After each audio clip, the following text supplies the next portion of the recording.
জুলাই অভ্যুত্থানের বর্ষপূর্তির খবর জানাতে রাজধানী ও দেশের বিভিন্ন প্রান্ত থেকে যুক্ত হচ্ছেন আমাদের সহকর্মীরা। রাজধানী থেকে আমাদের সাথে যুক্ত হবেন সহকর্মী রাকিব হোসেন সুলতানা স্বর্ণা এবং এরপর আমরা চট্টগ্রাম ও সিলেট থেকে আমাদের সহকর্মীরা যুক্ত হবেন।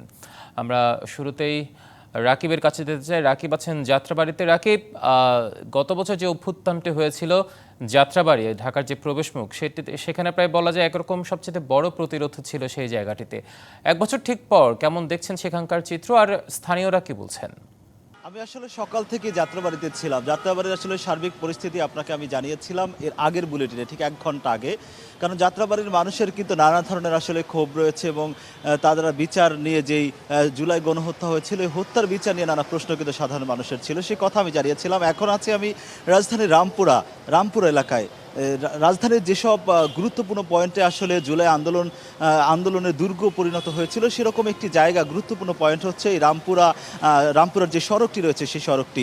এখানকার যখন জুলাইয়ের মাঝামাঝি পর্যায়ে ঢাকা বিশ্ববিদ্যালয় এবং যারা নেতৃত্বে ছিলেন তাদের যখন আসলে আটক করে থানা এবং নানাভাবে নিপীড়ন তাদের উপর চালানো হয়, তখন তাদের জন্য ঢাল হয়ে দাঁড়ায় কিন্তু প্রাইভেট বিশ্ববিদ্যালয় এবং বিভিন্ন প্রতিষ্ঠানে আসলে শিক্ষার্থীরা। এখানে এই রামপুরা সড়কটির পাশে কিন্তু ইস্ট ওয়েস্ট ইউনিভার্সিটি আছে, ব্রাক ইউনিভার্সিটি আছে এবং আরও কয়েকটি প্রতিষ্ঠান রয়েছে। সব প্রতিষ্ঠানের শিক্ষার্থীরা কিন্তু জুলাইয়ের মাঝামাঝিতে এখানে অবস্থান নিয়ে কিন্তু আসলে প্রতিরোধ গড়ে তোলে এবং এই প্রতিরোধে কিন্তু আসলে নির্বিচার আমরা যেটা দেখেছিলাম সেই সময়, এবং আমরা সচক্ষে যেটা দেখেছিলাম যে তখন এই ছাত্র জনতার উপর আসলে নির্বিচারে গুলি চালায় কিন্তু আওয়ামী লীগের যেসব লোকজন ছিল তারা এবং আইন শৃঙ্খলা রক্ষাকারী বাহিনী। তো পুরো এলাকা কিন্তু রণক্ষেত্রে পরিণত হয়। 5 আগস্টের কথা যদি বলি, তাহলে 5 আগস্টের দিকে কিন্তু এই সড়কটি কিন্তু হচ্ছে পুরোপুরি রণক্ষেত্রে পরিণত হয়। কারণ এখানে যখন ঢাকা টু লং মার্চ কর্মসূচি যখন সারা দেশে ছড়িয়ে পড়ে, তখন কিন্তু এখানে যে প্রাইভেট ইউনিভার্সিটিগুলো রয়েছে সেখানকার শিক্ষার্থীরা, তাদের সাথে কিন্তু সাধারণ মানুষ, আশপাশের যেসব মানুষ রয়েছে সাধারণ মানুষ, তারা কিন্তু আসলে এবং কিন্তু একসাথে আসলে এই যে ঢাকা টু লং মার্চ কর্মসূচিতে অংশ নেন। তখনও কিন্তু আসলে তাদেরকে দমন করার জন্য আসলে এক ধরনের দমন নিপীড়ন চালায় কিন্তু আইন শৃঙ্খলা রক্ষাকারী বাহিনী এবং আওয়ামী লীগের কর্মীরা। তো আমরা যেটা দেখেছিলাম যে আসলে যেসব গুরুত্বপূর্ণ ঢাকার পয়েন্ট রয়েছে সেসব গুরুত্বপূর্ণ পয়েন্টের মধ্যে যাত্রাবাড়ি, তারপর হচ্ছে যাত্রাবাড়ির পরে আছে আপনার এই রামপুরা, তারপর উত্তরার বিএনএস সেন্টার থেকে শুরু করে ঢাকার যেসব গুরুত্বপূর্ণ পয়েন্টগুলো রয়েছে সেই পয়েন্টগুলো কিন্তু আসলে আন্দোলনের মূল কেন্দ্রবিন্দু। তো এখন একটা প্রশ্ন, এখানে যেসব সাধারণ মানুষ রয়েছেন, স্থানীয় ছাত্র জনতা, সবার সঙ্গে আমরা কথা বলেছি।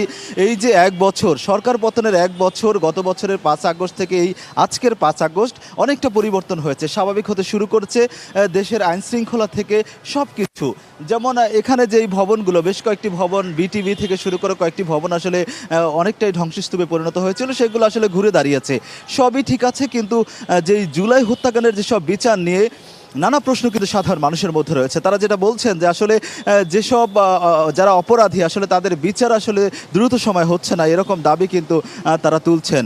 আরেকটা বিষয় হচ্ছে যে আইন শৃঙ্খলা রক্ষাকারী বাহিনীকে যে রাজনৈতিক প্রক্রিয়ায় তাদের ব্যবহার করা হয়, সে ব্যবহার থেকে আসলে বেরিয়ে আসতে হবে। ভবিষ্যতে বিগত সরকারের মতো কেউ যেন এ ধরনের আচরণ না করে, সেই বিষয়ে আসলে সতর্ক করে দিচ্ছেন এই ছাত্র জনতা। আপনাকে একটা বিষয় একটু জানাতে চাই যে এই যেই রামপুরার যেই স্থানীয় যেসব মানুষজন রয়েছেন, তারা কিন্তু আসলে এই যে জুলাই হত্যাকাণ্ড থেকে শুরু করে যেসব মামলা হয়েছে এবং হামলা হয়েছে, এইসব হামলার ঘটনায় যেসব বিচার প্রক্রিয়া রয়েছে, বিচার প্রক্রিয়া নিয়ে কিন্তু তাদের প্রশ্ন রয়েছে এবং রাজনৈতিক দলগুলোকে কিন্তু তারা সতর্ক করেছেন যে ভবিষ্যতে আসলে সুশৃঙ্খলভাবে দেশ পরিচালনার আহ্বানও কিন্তু তারা জানিয়েছেন। এই ছিল রামপুরা থেকে আমার কাছে সবশেষ। রাকিব, আপনাকে ধন্যবাদ আমাদের সাথে যুক্ত হওয়ার জন্য। আমরা এই পর্যায়ে যেতে চাই সুলতানা স্বর্ণার কাছে, আমাদের সহকর্মী। তিনি আছেন জুলাই গণঅভ্যুত্থানের বর্ষপূর্তি উপলক্ষে রাজধানীর মহাখালীতে রাওয়া ক্লাবের সামনে যে কর্মসূচির আয়োজন করা হয়েছে সশস্ত্র বাহিনীর অবসরপ্রাপ্ত কর্মকর্তা কর্মচারীদের পক্ষ থেকে, সেখানে আছেন তিনি। কেমন দেখছেন সেখানকার অনুষ্ঠানের প্রস্তুতি, স্বর্ণা? হিমাদ্রি, আমার পেছনে হয়তোবা আপনারা বর্তমানে রাওয়া ক্লাবের যে আনুষ্ঠানিকতা রয়েছে সেই আনুষ্ঠানিকতা দেখতে পাচ্ছেন। 5ই আগস্টকে কেন্দ্র করে, অর্থাৎ জুলাই বিপ্লবের বর্ষপূর্তি উপলক্ষে সশস্ত্র বাহিনীর সকল পদবীর অবসরপ্রাপ্ত যে কর্মকর্তারা রয়েছেন সেই কর্মকর্তারা এই আয়োজনটি করেছেন এবং এই আয়োজনের মাধ্যমে কিন্তু তারা জুলাই বিপ্লবকে ফুটিয়ে তোলার চেষ্টা করছেন। শুধুমাত্র জুলাই বিপ্লব নয়, তাদের সাথে আমরা যখন কথা বলেছি তাদের ভেতরে কিন্তু আমরা এখনো ছাত্র এবং শিক্ষার্থীদের দেশ গড়ার যে প্রত্যয়, সেই প্রত্যয়কেই কিন্তু আমরা বারংবারই দেখেছি তারা সেই কথাই বলছেন এবং তাদের সেই কথাই প্রতিফলিত হচ্ছেন। এবং তারা গত বছরের এই দিনে রাওয়া ক্লাবে যে একত্রিত হয়ে রাওয়া ক্লাব থেকে আসলে যে অবসরপ্রাপ্ত সেনা কর্মকর্তারা রয়েছেন তারা যে সংহতি প্রকাশ করেছিলেন, সেই সংহতি কিন্তু এখনো তারা প্রকাশ করছেন। এবং আপনারা হয়তো হিমাদ্রি বিভিন্ন প্ল্যাকার্ডের মাধ্যমে দেখতে পাচ্ছেন তারা ছাত্র জনতা এবং শ্রমিকদের রক্ত বৃথা যেতে দেব না, এই ধরনের বিভিন্ন প্ল্যাকার্ড আছে। এবং তার পাশাপাশি কিন্তু বাংলাদেশ এবং বাংলাদেশিদের জন্য কাজ করার সেনাবাহিনীর সহ সামরিক সকল বাহিনীর যে প্রত্যয়, সেই প্রত্যয়কে ফুটিয়ে তোলা হয়েছে। তবে একটি জিনিস আমরা যখন তাদের সাথে কথা বলেছি তাদের কথাই কিন্তু ফুটে উঠেছে, সেটি হলো ভারত বিদ্বেষী এবং ভারতীয় পণ্য বর্জনের বিভিন্ন কথা কিন্তু তারা বলেছেন। অর্থাৎ তাদের বিভিন্ন কথাই কিন্তু দেশের পক্ষের এবং দেশ নিয়ে দেশকে নতুন করে গড়ার যে প্রত্যয় রয়েছে সেই প্রত্যয় ফুটিয়ে তোলার তারা চেষ্টা করেছেন। এবং তার পাশাপাশি যদি যুক্ত করে হিমাদ্রি, এই যে শোভাযাত্রার আয়োজন করা হচ্ছে, এই শোভাযাত্রাটি কিছুক্ষণের মধ্যে রাওয়া ক্লাব থেকে বের হয়ে জাহাঙ্গীর গেট পর্যন্ত প্রদক্ষিণ করবে এবং তারপরে কিন্তু সেটি আবার রাওয়া ক্লাবে এসে শেষ হবে। এবং এর পরবর্তীতে আরও কিন্তু অনুষ্ঠান রয়েছে অবসরপ্রাপ্ত সেনা কর্মকর্তাদের পক্ষ থেকে এবং অবসরপ্রাপ্ত বিভিন্ন সামরিক কর্মকর্তাদের পক্ষ থেকে। এবং আমরা যদি একটু কথা বলার আসলে চেষ্টা করি, আজকের এই আয়োজন নিয়ে আসলে জানতে চাই আপনারা কিভাবে আজকের দিনটা উদযাপন করছেন। বিসমিল্লাহির রহমানির রহিম। আমরা জুলাইয়ের যেই গণ অভ্যর্থনা যেই বিজয়ের, এই বিজয়টাকে আমরা শুভযাত্রাকে অংশগ্রহণ করা হিসেবে আমরা বাংলাদেশ অবসরপ্রাপ্ত যত সদস্য আছে সবাই অংশগ্রহণ করছি এবং এই দিনটাকে আমরা স্মরণীয় করে রাখবো ইনশাল্লাহ। আমরা সবাই ঐক্যবদ্ধ এবং আমাদের একটাই দাবি আজকে এই জুলাই এই অভ্যর্থনার মাঝে যেন আমাদের এই অবসরপ্রাপ্তদের নামটা যাতে থাকে, এটি আমাদের মূল দাবি এখন আমাদের এটার মধ্যে। অবশ্যই। এবং হিমাদ্রি, আপনি হয়তো শুনতে পাচ্ছিলেন সকলেই কিন্তু জুলাইয়ের অভ্যুত্থানের যে বর্ষপূর্তি, সেই বর্ষপূর্তিটিকে নিজেদের মতন করে উদযাপন করার চেষ্টা করছেন এবং অবসরপ্রাপ্ত সেনা কর্মকর্তাদের থেকেও এটিও কিন্তু সেটির একটি প্রয়াসের অংশবিশেষ। হিমাদ্রি, আবারও ফিরে যেতে চাই স্বর্ণা, ধন্যবাদ আপনাকে আমাদের সাথে যুক্ত হওয়ার জন্য। জুলাই গণঅভ্যুত্থানের বর্ষপূর্তিতে সারা দেশে চলছে নানা আয়োজন। স্মরণ করা হচ্ছে জুলাই শহীদদের। সকালে গণঅভ্যুত্থানের আন্দোলন স্থান ও জুলাই শহীদ স্মৃতিস্তম্ভ শিববাড়ির মোড়ে জড়ো হন খুলনাবাসী। জুলাই স্মৃতিস্তম্ভে ফুল দিয়ে শহীদদের প্রতি শ্রদ্ধা জানায় সর্বস্তরের মানুষ। যে স্বপ্ন নিয়ে এই গণঅভ্যুত্থান, সেই স্বপ্নের বাস্তবায়ন চান শহীদ পরিবারের সদস্যরা। পরে চিত্রাঙ্কন প্রতিযোগিতা, আলোচনা সভা, দোয়া মাহফিল অনুষ্ঠিত হয়। সকাল 8টায় নরসিংদীর জিনিসপুরের জেলার প্রথম শহীদ তাহমিদ ভূঁইয়ার কবরে শ্রদ্ধা নিবেদন করে জেলা প্রশাসন। পরে শহীদ পরিবার ও আহতদের পরিবার সহ সর্বস্তরের মানুষ শ্রদ্ধা জানায়। এছাড়া জেলা প্রশাসনের পক্ষ থেকে আলোচনা সভা এবং জুলাই শহীদ পরিবারের সদস্য ও সম্মুখ সারির যোদ্ধাদের সম্মেলন আয়োজন করা হয়।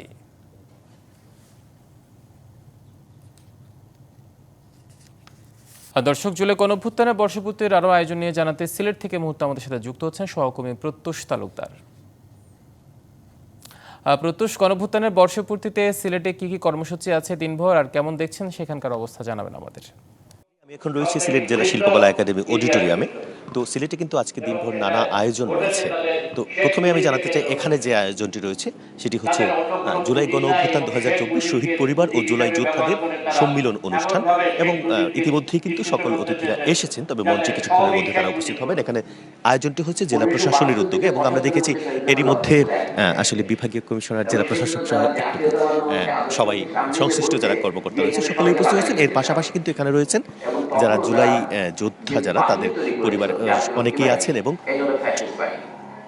শহীদ পরিবারের যারা সদস্য তাদের কিন্তু অনেকেই এখানে উপস্থিত হয়েছেন। তো তাদের নিয়ে এখানে আলোচনা অনুষ্ঠান অনুষ্ঠিত হবে এবং প্রাথমিক পর্যায়ে এখন তথ্যচিত্র প্রদর্শনী চলছে, তারপর আলোচনা সভা, স্মৃতিচারণ এবং জুলাই যোদ্ধাদের আসলে সম্মাননা জানানো হবে। এছাড়াও সিলেট শাহজালাল বিজ্ঞান ও প্রযুক্তি বিশ্ববিদ্যালয়ে সকাল থেকেই একটি আয়োজন, সেটি জাতীয় পতাকা উত্তোলন, তারপর একটি র্যালি অনুষ্ঠিত হবে, শোভাযাত্রা অনুষ্ঠিত হবে এবং তারপর আলোচনা সভা রয়েছে। এছাড়াও বিএনপির উদ্যোগে কিন্তু বিজয় মিছিল রয়েছে, যেখানে বিএনপি স্থায়ী কমিটির সদস্য ডক্টর আব্দুল তিনি এখানে উপস্থিত থাকবেন। এবং এছাড়াও ইসলামী ছাত্র শিবিরের আয়োজনে আসলে একটি শোভাযাত্রা এবং র্যালি রয়েছে। এছাড়াও বৈষম্য বিরোধী ছাত্র আন্দোলনের সর্বস্তরের ছাত্র জনতার ব্যানারে বিভিন্ন অনুষ্ঠানমালা রয়েছে।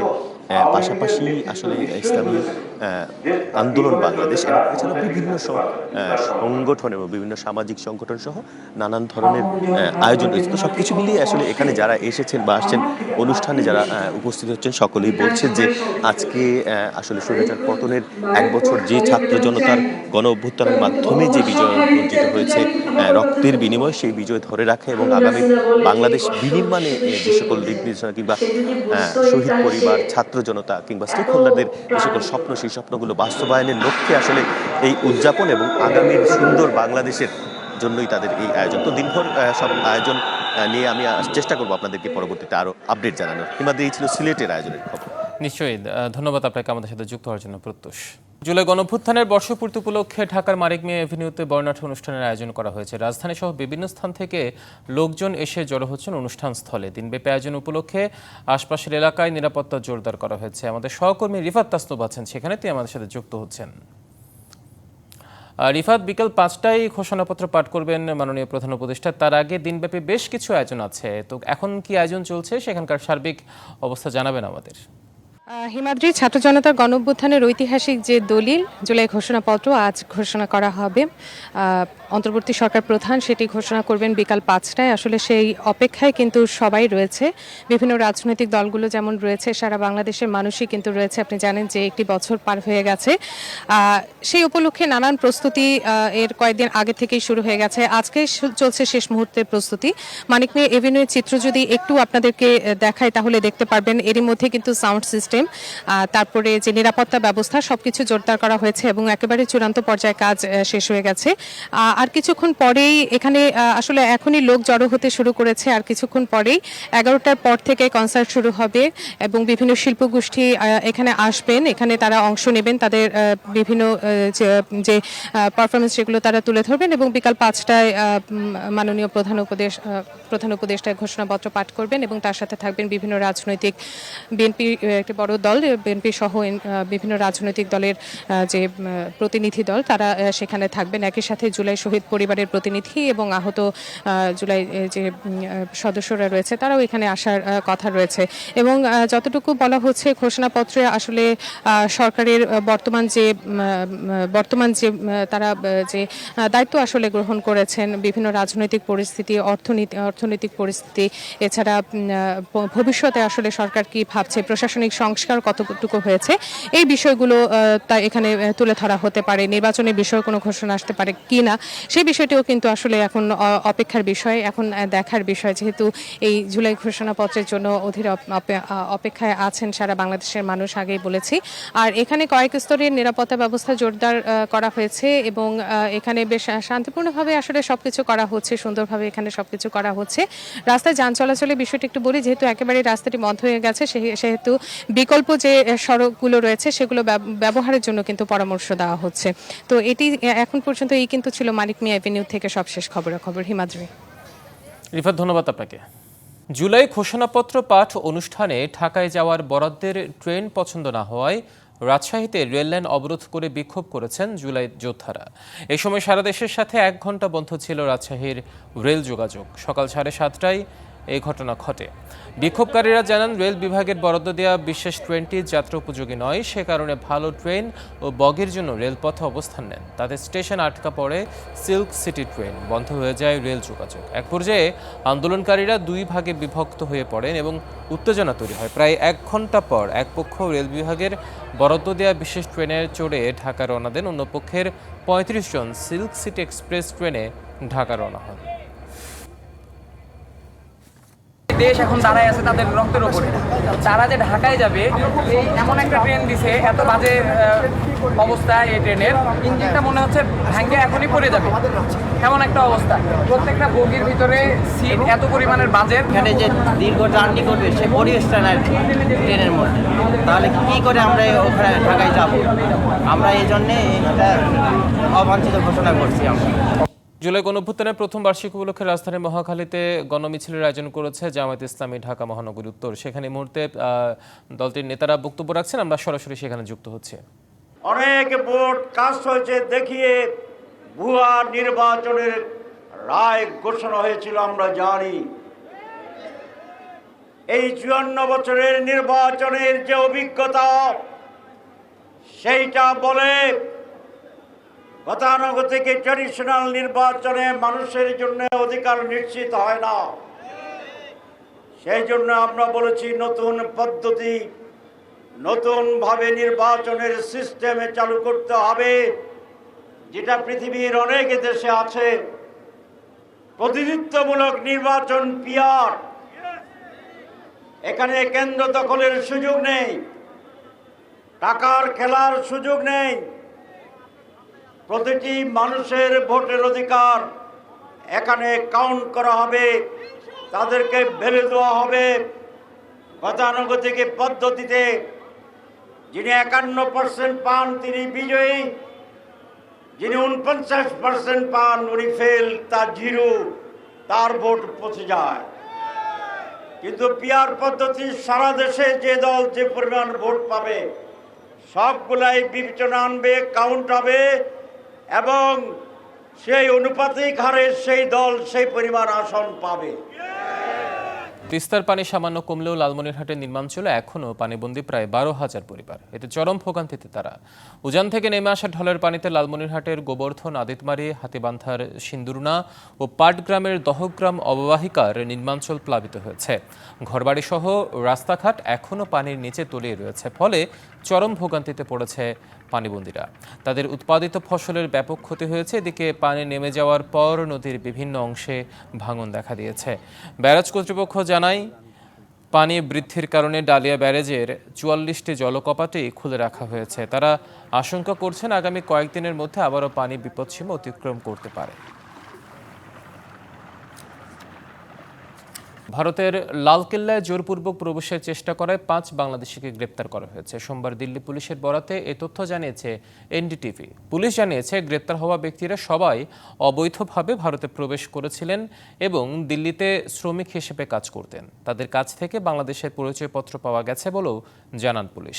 এদিকে দিল্লির গুরুগ্রাম থেকেও 10 জন বাংলাদেশি নাগরিককে আটক করেছে পুলিশ। তারা অবৈধভাবে এই শহরে বসবাস করে আসছিলেন বলে জানা গেছে। আটকদের কাছ থেকে বাংলাদেশি কাগজপত্র পাওয়া গেছে এবং তাদের দেশে ফেরত পাঠানোর প্রক্রিয়া শুরু হয়েছে বলে জানিয়েছে কর্তৃপক্ষ। আবার ঐতিহাসিক জুলাই গণঅভ্যুত্থান বর্ষপূর্তির খবর। এদিন রণক্ষেত্র পরিণত হয়েছিল ঢাকা বিশ্ববিদ্যালয় এলাকা। পুলিশের ভারী অস্ত্রে রক্তে রঞ্জিত হয়েছিল বিশ্ববিদ্যালয়। ঢাকা বিশ্ববিদ্যালয় এলাকা থেকে মুহূর্তে যুক্ত হচ্ছেন সহকর্মী রাকিব হোসেন। রাকিব, জানাবেন এই যে বর্ষপূর্তিতে ঢাকা বিশ্ববিদ্যালয় এলাকায় কেমন আয়োজন দেখছেন, এখন কি চলছে সেখানে? হিমাদ্রি, এখানে কিন্তু জুলাই জাগরণের র্যালি শুরু হয়েছে ঠিক এখন থেকে ঠিক 20 মিনিট আগে। এখন কিন্তু র্যালিটি ঢাকা বিশ্ববিদ্যালয় থেকে শুরু হয়ে এখন শাহবাগ হয়ে মৎস্য ভবন হয়ে তারপর আবার ঢাকা বিশ্ববিদ্যালয় শেষ হবে। আপনাকে যদি দেখাই, নানা শ্রেণী পেশার লোকজন কিন্তু এই যে জুলাই জাগরণ ব্যানারে কিন্তু এই শোভাযাত্রায় কিন্তু অংশ নিয়েছেন এবং এখান থেকে কিন্তু তারা হচ্ছে জুলাই যারা আহত এবং নিহত হয়েছেন তাদের পুনর্বাসনের ব্যবস্থায় এবং হচ্ছে যেই যারা শহীদ হয়েছেন এবং যাদের কারণে কিন্তু হতাহতের ঘটনা ঘটেছে তাদের বিচারের মুখোমুখি আনার কথাও কিন্তু তারা এই শোভাযাত্রায় বলেছেন। আপনাকে একটা বিষয় যদি একটু দেখানোর চেষ্টা করি, পুরো ঢাকা বিশ্ববিদ্যালয়ের টিএসসি থেকে শুরু করে শাহবাগ পর্যন্ত পুরো এই দীর্ঘ র্যালিটি কিন্তু হচ্ছে কিছুক্ষণ আগে শুরু হয়েছে এবং এটা এখানে প্রায় হচ্ছে কয়েক হাজার মানুষের জমায়েত হয়েছে এই র্যালিতে। এখানে কিন্তু বিভিন্ন ছাত্র সংগঠন এবং বিভিন্ন রাজনৈতিক দলের কিন্তু লোকজনও কিন্তু এখানে আছেন, সাধারণ মানুষও আছেন যারা জুলাই আন্দোলনে যারা হচ্ছে একত্রিত হয়েছেন এবং যারা জুলাই আন্দোলনে একতা প্রকাশ করে পথে ছিলেন। সব ধরনের মানুষ কিন্তু এই র্যালিতে আসলে অংশ নিয়েছেন এবং তাদের প্রত্যাশা কিন্তু এখানকার এই র্যালি ঘিরে এবং তারা এই র্যালিতে বলছেন যে হচ্ছে যে জুলাইতে যে স্বৈরাচার বিগত সময় এদেশে ছিল সেসব স্বৈরাচার যেন এদেশের বুকে আর না আসতে পারে সেই বিষয়ে আসলে সতর্ক থাকার জন্য কিন্তু তারা বলছেন। আপনাকে যদি একটু দেখাই, আসলে তুমি কে আমি কে বিকল্প বিকল্প এমন নানা স্লোগানে পানি লাগবে এরকম নানা স্লোগানে কিন্তু বিভিন্ন ধরনের আসলে প্রতিকৃতি যদি বলি সেগুলো কিন্তু এই র্যালিতে আসলে রাখা হয়েছে। শোক ও বিজয়ের বর্ষপূর্তি 2025 চারুকলা অনুষদের পক্ষ থেকে কিন্তু এইগুলো এই র্যালিতে আসলে সংযুক্ত করা হয়েছে। আপনাকে যদি একটু দেখায় যে পুরো র্যালি ঘিরে আসলে সাধারণ মানুষের প্রত্যাশা এবং এই র্যালিটা যদি একটু দেখাই তাহলে এখানে কিন্তু র্যালিতে কিন্তু বাংলাদেশের পতাকা রয়েছে এবং এই পতাকা হাতে নিয়ে কিন্তু নানা স্লোগান দিচ্ছেন এখানকার যারা হচ্ছে র্যালিতে অংশ নিয়েছেন নানা শ্রেণী পেশার মানুষ এখানে সবাই একত্রিত হয়েছেন এবং এখান থেকে তারা বলছেন বাংলাদেশের বুকে আর কোনো স্বৈরাচারের স্থান হবে না, কেউ স্বৈরাচার হওয়ার চেষ্টা করলে তাকেও প্রতিহত করা হবে। এই 1 বছর পূর্তিতে আসলে র্যালি থেকে কিন্তু তারা এমনটা বলেছেন এবং জুলাই যারা শহীদ পরিবার তাদের দেখভালের কথাও তারা বলছেন। একই সঙ্গে যে বিচার প্রক্রিয়া দ্রুত সময় সম্পূর্ণ করার কিন্তু এই র্যালি থেকে উঠে এসেছে এবং জুলাই নিয়ে যেসব নানা প্রশ্ন। রাকিব, ধন্যবাদ আপনাকে। ডিবিসির সংবাদে ছিল এখনকার মতো। ডিবিসির সঙ্গে থাকুন।